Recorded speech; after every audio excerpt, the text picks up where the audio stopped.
ഓ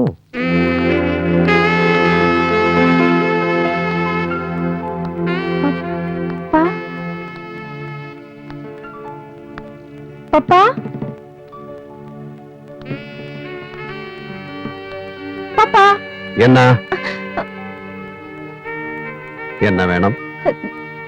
ഞാൻ good morning. ഇല്ല, അത് ഗുഡ് മോർണിംഗ് അല്ലേ? ഉണ്ട്. എന്നാ പറ. Good morning. പപ്പ സർഫ് എക്സൽ വാങ്ങിക്കാൻ പോയിരിക്കുന്നു. ഡോക്ടർ മാലതി മേനോന്റെ മകളുടെ കണ്ണിന് എന്ത് പറ്റി? കൺജങ്ക്റ്റിവൈറ്റിസ്, മദ്രാസ്. ഇല്ല, പപ്പയുടെ ഏട്ടന് അസുഖമുണ്ടോ? ഹേയ്, ഇതെന്റെ ഒരു സ്റ്റൈലാണ്. ഞാനൊരു കരുണാനിധി ഫാനാണ്. ഓ, ഞാൻ ഈയിടെ ഒരു തമിഴ് മാഗസിനിൽ വായിക്കുകയുണ്ടായി, ഇത്തരം കണ്ണാടികൾ ചില പെൺകുട്ടികൾ ചമ്മൽ മാറ്റാൻ. Sorry sorry. അരഞ്ഞാണത്തി 3-4 ഏലസ് കിടക്കണല്ല. കംപ്ലീറ്റ് ആളെ മയക്കണ മന്ത്രങ്ങൾ തന്നെ. ഞാൻ കണ്ട്. അല്ലേപ്പോ വണ്ടി എടുക്ക. എന്ത് പറ്റി? ഒന്നുമില്ല. താൻ ആ വീഡിയോക്കാരെ സെറ്റിൽ ചെയ്തിട്ട് വാ. ശരി.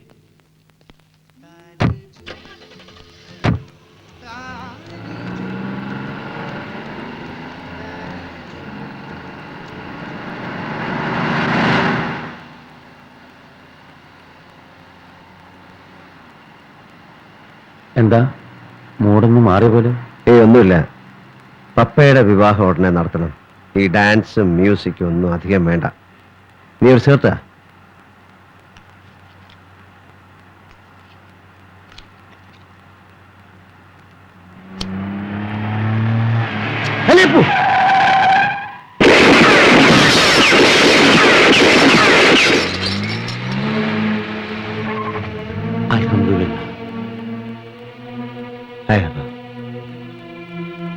ഇതാരാ ഇവിടെ വന്ന് കളിക്കാൻ?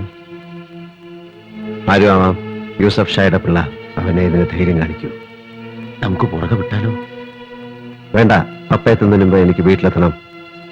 രാവിലേക്ക് മുമ്പ് നീ ഗ്ലാസ് മാറ്റിയിട്ടേക്ക്. ഗ്രീൻ റൂമിൽ അവസാനത്തെ റഷ്. അത് ഏട്ടനൊന്ന് കാണായിരുന്നു. എന്താ കൺഗ്രാചുലേറ്റ് ചെയ്യാൻ വരണവരുടെ തിരക്ക്. ആ പോപ്പ ഫാൻസ് ഒന്നുമല്ല. ആദ്യം വന്നത് കലാമണ്ഡലം പാർവതി ടീച്ചർ. ടീച്ചറുടെ ദുർമുഖത്ത് നിന്ന് ഒരു അപ്രിസിയേഷൻ കേൾക്കാന്ന് വെച്ചാ കെട്ടിപ്പിടിച്ചാ പറഞ്ഞത് ഗംഭീരായ മോളെന്ന്. പിന്നെ നട്ടുവം ശേഷാറാവു സാർ, ഗോദവർമ്മ രാജ, രേവതി ഉണിത്തിരി, താര ആർട്ട് സെന്ററിലെ രാമമൂർത്തി കണ്ണു വീഴ്ചതാ ഇങ്ങനെ. ഒരു 2 സ്പൂൺ മുളക് പൊടി വാരിയിടണം. ആ, രാമമൂർത്തിയുടെ കണ്ണിലോ? ദേവകി അമ്മയോട് പറഞ്ഞ രസത്തിന് എരിവ് പോരാ. എന്നിട്ട് കേക്കട്ടെ. ഏട്ടനൊന്നും ശ്രദ്ധിക്കുന്നില്ല. മതി, ബാക്കി ദേവകി അമ്മ ചെയ്തോളൂ. എത്രയായി രണ്ടുപേരോടും പറയുന്നു ഡൈനിങ് ടേബിളിൽ പോയിരിക്കാൻ. ഏട്ടന്റെ പപ്പക്കുട്ടി ഇന്ന് പ്രോഗ്രാം കഴിഞ്ഞ് ക്ഷീണിച്ചിരിക്കല്ലേ. അപ്പൊ ഏട്ടന്റെ കുട്ടിക്ക് ഇഷ്ടപ്പെട്ട തക്കാളി രസം, മെഴുക്ക് പുരട്ടി, ചുട്ടരച്ച ചമ്മന്തി, പിന്നെന്താ ദേവികമ്മേ? പാവയ്ക്ക സാമ്പാർ. പാവയ്ക്ക സാമ്പാർ. അത് മറന്നു. പിന്നെ കിണ്ണം കാച്ചി ഒരു മോർ കാളനും. ഏട്ടന്റെ കൈ തൊട്ടില്ലെങ്കിൽ ഒന്നും ശരിയാവില്ല. നീ പോയി കൈ കഴുകിയിട്ടിരിക്കെ. നമുക്ക് ഊണ് കഴിച്ചിട്ടും കഴിക്കുമ്പോഴൊക്കെ സംസാരിക്കാം. കാലിന് എന്താ വേദന എന്നറിയോ? എല്ലെല്ലാം നുറുങ്ങിപ്പോയ പോലെ.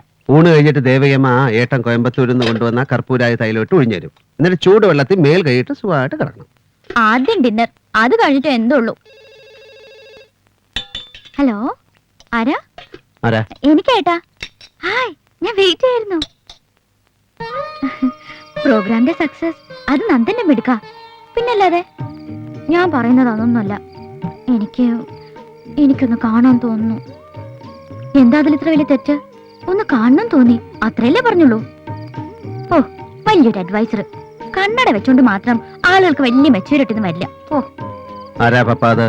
ഏട്ടാ, വേഗം സംസാരിച്ച് അവസാനിപ്പിക്കേ. കഴിക്കാം. സംസാരിച്ചു കഴിഞ്ഞു. നന്ദനായിരുന്നു ഏട്ടാ. ആ തിരക്കിനിടയ്ക്ക് ഒന്നും പറയാൻ പറ്റില്ല. അതുകൊണ്ട് വിളിച്ചതാ, ജസ്റ്റ് കൺഗ്രാറ്റ്സ് പറയാൻ. ഫ്രണ്ട്ഷിപ്പ് നല്ലതാണ്. അതിനു മുകളിൽ ക്രിയേറ്റീവായ പൊട്ടൻഷ്യൽസിനോടുള്ള ആരാധനയാകാം. പക്ഷേ അതിനപ്പുറത്തേക്കൊന്നും വളർത്തരുത്. പപ്പയുടെ ഫ്യൂച്ചർ ഏട്ടൻ കൂടെ ചിന്തിക്കുന്നുണ്ട്. രാവും പകലും അതിനെക്കുറിച്ച്. അതൊന്നും വെറുതെ ആകരുത്. പപ്പയ്ക്ക് മനസ്സിലായോ?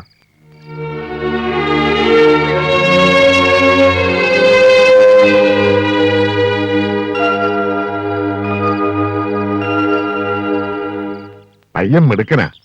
ആരോട് ചോദിച്ചാലും നല്ലതല്ലാതെ ഒന്നും അയാളെ കുറിച്ച് പറയുന്നില്ല. പക്ഷെ സ്വാമി, കോളിയോടന്മാരുടെ ഇന്നത്തെ സ്ഥിതി എന്താ? ശേഖരൻ മുതലാളി തന്നെ പറഞ്ഞു, പൊളിഞ്ഞ കപ്പൽ. പൊളിഞ്ഞ് താഴ്ന്നുകൊണ്ടിരിക്കുന്ന കപ്പലിലേക്കാണോ ഞാൻ പപ്പയെ പറഞ്ഞയക്കേണ്ടത്? പപ്പയ്ക്കും ഭർത്താവിനും കുഞ്ഞുങ്ങൾക്കും എന്തിനാ 4-5 ജനറേഷന് കഴിയാനുള്ള വക അവളുടെ പേര് കിടപ്പില്ലേ? അനിയത്തിക്കൊരു ഭർത്താവിനെ പണം കൊടുത്ത് വാങ്ങാമെന്നോ, അതോ ഒരു ഭർത്താവ് ഉദ്യോഗസ്ഥരെ നിയമിക്കാമെന്നോ? ഇല്ല സ്വാമി, വലിയ പണക്കാരനൊന്നുമല്ല, കൊള്ളാവുന്ന കുടുംബം, നല്ല ജോലി, അങ്ങനെ ചില മിനിമം ആഗ്രഹങ്ങളെ ഞാൻ പറയുന്നുള്ളൂ. അങ്ങനെ ഒരു ബന്ധം കിട്ടും. അവളെ തിരുത്താൻ കഴിയുമെങ്കിൽ അതല്ലേ നല്ലത്. വഴക്കു പറയരുത്. ഏട്ടന്റെ സ്വരം മാറിയാൽ തകർന്നു പോകുന്നൊരു മനസ്സാ പപ്പയുടേത്. ചെല്ലുമോളെ. എന്താ പപ്പ ഇത്? തലവേദനയാണ് ഏട്ടാ. ഞാൻ കിടക്കായിരുന്നു. കുളിച്ചിട്ടുമില്ല, ഒരു വക കഴിച്ചിട്ടുമില്ല. നടക്കുമോളെ. ഡോക്ടറെ കാണണോ? വേണ്ട ഏട്ടാ. എന്താ നിനക്ക്?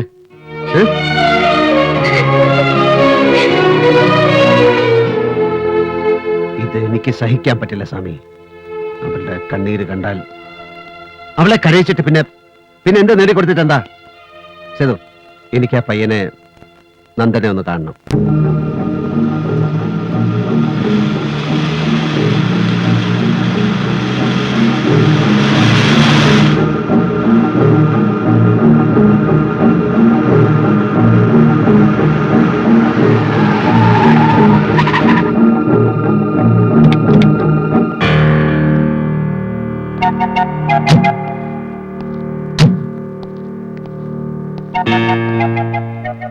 വാ.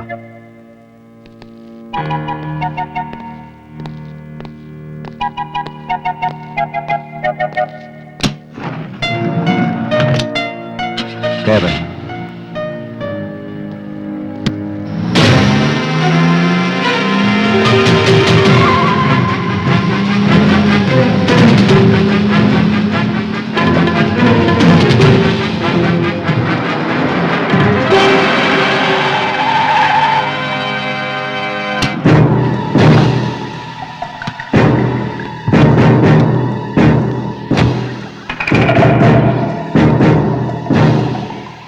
വാ.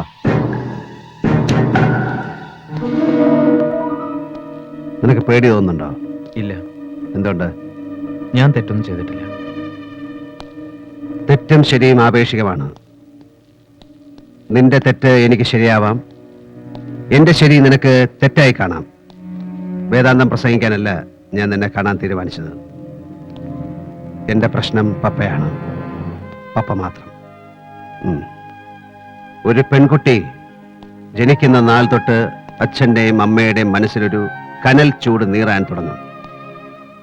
പ്രാപ്തനെന്ന് തോന്നുന്ന ഒരാളെ കണ്ട് കയ്യിലേൽപ്പിച്ച് അവളെ പടിയിറക്കുമ്പോഴാണ് ആ തീയണയുന്നത്. പക്ഷെ വിധിയുടെ കള്ളക്കളി പോലെ ഒട്ടും ദയ കാണിക്കാതെ, തിരിഞ്ഞൊരു വട്ടം പോലും നോക്കാതെ, ജന്മം കൊടുത്ത് ഊട്ടി വളർത്തി വലുതാക്കിയവരുടെ നെഞ്ചിലെ കനലിലേക്ക് ഒരു പെട്ടി വെടിമരുന്ന് വാരി എറിഞ്ഞിട്ട് ഏതെങ്കിലും ഒരു പന്ന നായിന്റെ മോന്റെ കൂടെ ഒരു ദിവസം അവൾ ഇറങ്ങിപ്പോവും. പറയാം, പ്രസംഗിക്കാം ആദർശങ്ങൾ, കാലണയ്ക്ക് വില പോലും ഇല്ലാത്ത പുരോഗമന ആശയങ്ങൾ. അവൾ ഇൻഡിവിജ്വലാണ്. അവളുടെ ലൈഫ്, ഡ്രീംസ്, അവളുടെ ഫ്യൂച്ചർ തേങ്ങാക്കൊലയാണ്. കുപ്പായം ഊരി എറിയുന്ന ലാഘവത്തോടെ അവൾ ഊരി വലിച്ചെറിഞ്ഞ 2 പായ് ജന്മങ്ങൾ, അച്ഛനും അമ്മയും. പപ്പയ്ക്ക് ഞാൻ ഈ രണ്ടുമാണ്. എനിക്ക് അനിയത്തിയല്ല, മകൾ. അങ്ങനെ ഞാൻ വളർത്തി വലുതാക്കിയ പപ്പ എന്നെ കരയിക്കാനാണ് ഭാവമെങ്കിൽ, അതിന് നീയാണ് കാരണമെങ്കിൽ, ഈ മണ്ണിൽ ഞാൻ നിന്നെ ചവിട്ടി താഴ്ത്തും. പപ്പയുടെ ഏട്ടന് തെറ്റി. 2 വിഡ്ഢിക്കുട്ടികളല്ല ഞാനും പപ്പയും. പരസ്പരം റെസ്പെക്ട് ചെയ്യുന്ന നല്ല 2 സുഹൃത്തുക്കൾ. അതിനപ്പുറത്തേക്കൊന്നും അത് വളർന്നിട്ടില്ല. വളരാൻ ഞാൻ അനുവദിക്കില്ല. ആരെയും ഭയന്നിട്ടല്ല. പപ്പയോടുള്ള എൻ്റെ സ്നേഹക്കൂടുതൽ കൊണ്ട് തന്നെയാണത്. ഒരറ്റത്ത് നിന്നും തീ പിടിച്ചു തുടങ്ങിയ വീട്ടിലാണ് ഞാനിന്ന് ജീവിക്കുന്നത്. ഒരിക്കലും പപ്പയെ അവിടേക്ക് വിളിച്ചുകൊണ്ട് ഞാൻ ദ്രോഹിക്കില്ല. പ്രേമം മനുഷ്യനെ അന്ധനാക്കും എന്നൊക്കെ പറയുന്ന റൊമാൻറ്റിക് സ്റ്റുപ്പിഡിറ്റിയിൽ എനിക്ക് വിശ്വാസമില്ല. ജീവിതം തന്നെയാണ് വലിയ കാര്യം, പിന്നെ പണവും. എനിക്കതറിയാം. അവൾക്ക് പിന്മാറാനാവില്ല എന്ന് പറഞ്ഞാൽ? അവൾക്ക് എന്നെ ഒരുപാട് ഇഷ്ടമാണെന്ന് എനിക്കറിയാം. പക്ഷേ അവൾ ഈ ഭൂമിയിൽ ഏറ്റവും വലിയതായി സ്നേഹിക്കുന്ന, ബഹുമാനിക്കുന്ന അവളുടെ ദൈവമാണ് നിങ്ങൾ. എന്റെ പൂർണ്ണ സമ്മതത്തോടെ ഈ വിവാഹം നടക്കുകയാണെങ്കിൽ നീ അതിനെക്കുറിച്ച് ചിന്തിച്ചിട്ടുണ്ടോ? ഞാൻ പകൽ സ്വപ്നങ്ങൾ കാണാറില്ല. അത് നല്ലത്. എനിക്ക് നിന്നെ ഇഷ്ടമാവുന്നു. പപ്പയെക്കുറിച്ച് നിനക്കറിയാത്ത ചില കാര്യങ്ങളുണ്ട്. നിങ്ങൾ തമ്മിൽ എത്ര വലിയ ഫ്രണ്ട്ഷിപ്പ് ആണെങ്കിലും നിന്നോട് അവൾ പറയാനിടയില്ലാത്ത ചില കാര്യങ്ങൾ നീ അതറിയണം. നിർബന്ധമില്ല. എനിക്ക് നിർബന്ധമുണ്ട്. കച്ചവടങ്ങൾ ഓരോന്നായി പൊട്ടിപ്പൊളിഞ്ഞു. വിൽക്കാൻ പറ്റുന്ന പലതും വിറ്റ് തീർന്നു. കോളിയോടന്മാര് പൊളിഞ്ഞു പാളീസ. സ്ഥിതി പരമേശ്വരന് നല്ലവണ്ണം അറിയാം. എന്നിട്ടും ഈ ബന്ധത്തിന് തയ്യാറായല്ലോ. അതെന്റെ മോന്റെ പുണ്യം. പക്ഷെ ഒന്നുണ്ട് പരമേശ്വരൻ, അവൻ നല്ലവനാ. മൂത്തവന്റെ മാതിരി ബുദ്ധി തിരിഞ്ഞിട്ടില്ല. ചെയ്തത് അബദ്ധമായി പോയിന്ന് നാളെ പരമേശ്വരന് തോന്നില്ല.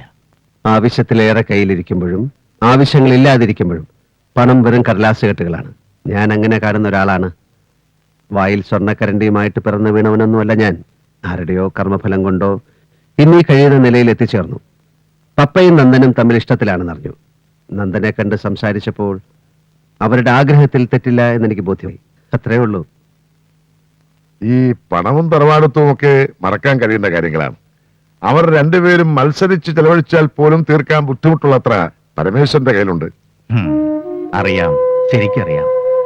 പക്ഷെ അവനൊരു ജോലി ഉണ്ടാവുക, അതിൽ നിന്ന് 10 രൂപ അവൻ സമ്പാദിക്കുക, എന്നിട്ട് ഭാര്യയെ പോറ്റുക. എന്റേത് ഒരു പഴയ മനസ്സാ. അങ്ങനൊരു സാഹചര്യം ഇന്നില്ലല്ലോ എന്നുള്ള മനപ്രയാസമുണ്ട്. ആകെയുള്ള വഴി ആ ഹോട്ടൽ തുറക്കാൻ പറ്റിയാൽ അവനത് നോക്കി നടത്തായിരുന്നു. പക്ഷെ എന്താ ചെയ്യാ? ഈ ലേബർ പ്രോബ്ലംസ് യൂണിയൻ ലീഡേഴ്സിനെ പിടിച്ച് നേരെയാക്കിയെടുത്തൂടെ? അതുകൊണ്ടും കാര്യമില്ലല്ലോ. അതിന്റെ ഡോക്യുമെന്റ്സ് മുഴുവൻ പാടൂക്കാരൻ കുഞ്ഞിപ്പാലുവിന്റെ കയ്യിലല്ലേ. പലിശയും പലിശയ്ക്ക് ചേർന്ന് എത്ര ലക്ഷങ്ങളായി എന്ന് എനിക്കറിയില്ല. കുഞ്ഞിപ്പാലു കണ്ണി ചോരയില്ലാത്തവനാ. ഒരു കോംപ്രമൈസിനും നിൽക്കില്ല. അയാൾക്കത് സ്വന്തമാക്കണം. അയാൾ ഈ പട്ടണം ഒരറ്റം മുതൽ വിഴുങ്ങിക്കൊണ്ടിരിക്കുകയല്ലേ. അല്ല, ലേബർ പ്രോബ്ലംസ് കുഴപ്പമില്ല. യൂണിയൻ നേതാക്കൾ വിപ്ലവം പറയും, നമ്മൾ നോട്ട് കെട്ടുകളുടെ കണക്ക് പറയും. അതൊരു പോയിന്റിൽ ധാരണയിലെത്തും. പിന്നെ കുഞ്ഞിപ്പാലു നമുക്കയാലൊന്ന് കാണണമല്ലോ സ്വാമി. അത് ഞാൻ ഇതിലേ കേട്ടു, ഇതിലേ വിട്ടു. പോട്ടെ പോട്ടെ പോട്ടെ, നടക്കില്ല പരമേശ്വര, നടക്കില്ല. കോളിയോടന്മാരുടെ ഹോട്ടൽ തുറക്കണമെങ്കിൽ കുഞ്ഞിപ്പാല് വിചാരിക്കണം, പക്ഷെ വിചാരിക്കില്ല. ആ ഡോക്യുമെന്റ്സ് തിരിച്ചു കൊടുത്താൽ നിങ്ങൾക്ക് കിട്ടാനുള്ളതിൽ ഒരു ഇൻസ്റ്റാൾമെന്റ് പണം വാങ്ങിയ ശേഷം മാത്രം മതി. അവരത് തുറക്കും. പിന്നെ 4ഓ 5ഓ തവണകളായിട്ട് അവരാ പണം തിരിച്ചടയ്ക്കും. വേണ്ട, 4-5 തവണ വേണ്ട, ഒറ്റ പേയ്മെന്റിനുണ്ടോന്ന് ചോദിക്കേ. കിട്ടാനുള്ളത് കഴിച്ച് ഒരു വിലയിട്ട് ഞാൻ അങ്ങോട്ട് കൊടുക്കാം. നിങ്ങളൊന്ന് ആലോചിക്കേ. ഞാൻ നാളെ വരാം. ഇനി ഈ കാര്യം ഞാൻ ആലോചിക്കണില്ല. ആലോചിച്ച കാശ് കിട്ടുന്ന എന്തൊക്കെ കാര്യങ്ങൾ ഈ ലോകത്തുണ്ട് പരമേശ്വര. ഞങ്ങള് നാളെ വരാം. വേണ്ട, ഞാൻ നാളെ ഫ്ലൈറ്റിന് മദ്രാസിൽ പോകും. ഫ്ലൈറ്റിന് നാളെ മദ്രാസ് എത്തിയ പിന്നെ ഞാൻ ഫ്ലൈറ്റിന് ചിലപ്പോ ബോംബെക്ക് പോകും, അല്ലെങ്കിൽ ഫ്ലൈറ്റിൽ ഞാൻ മാംഗ്ലൂർക്ക് പോകും, ഇല്ലെങ്കിൽ മറ്റന്നാൾ ഫ്ലൈറ്റിന് ഞാൻ ഇങ്ങോട്ട് വരും. എന്ന് വെച്ച് മറ്റന്നാൾ ഇങ്ങോട്ട് വരണ്ട. വരാം. നമുക്കിരുന്ന് ചില കഥകളൊക്കെ പറഞ്ഞ് കാശ് വെച്ച് ചീട്ട് കളിച്ച് 2 എണ്ണം ഇങ്ങനെ പൂശി ചില ചുറ്റിക്കളികളൊക്കെ പ്ലാൻ ചെയ്ത്, ചുറ്റിക്കളി നടന്നില്ലെങ്കിൽ വേണ്ട, നമുക്ക് വെറുതെ പ്ലാൻ ചെയ്യാലോ. പക്ഷെ പരമേശ്വരൻ ഒരു കമ്പനിക്ക് പറ്റിയ പാർട്ടി അല്ല. ഈ വെള്ളമുണ്ടും ഷർട്ടും ഒക്കെ ഇട്ട് ഇങ്ങനെ എന്ത് വരട്ടെ. പരമേശ്വരൻ പോവാണോ?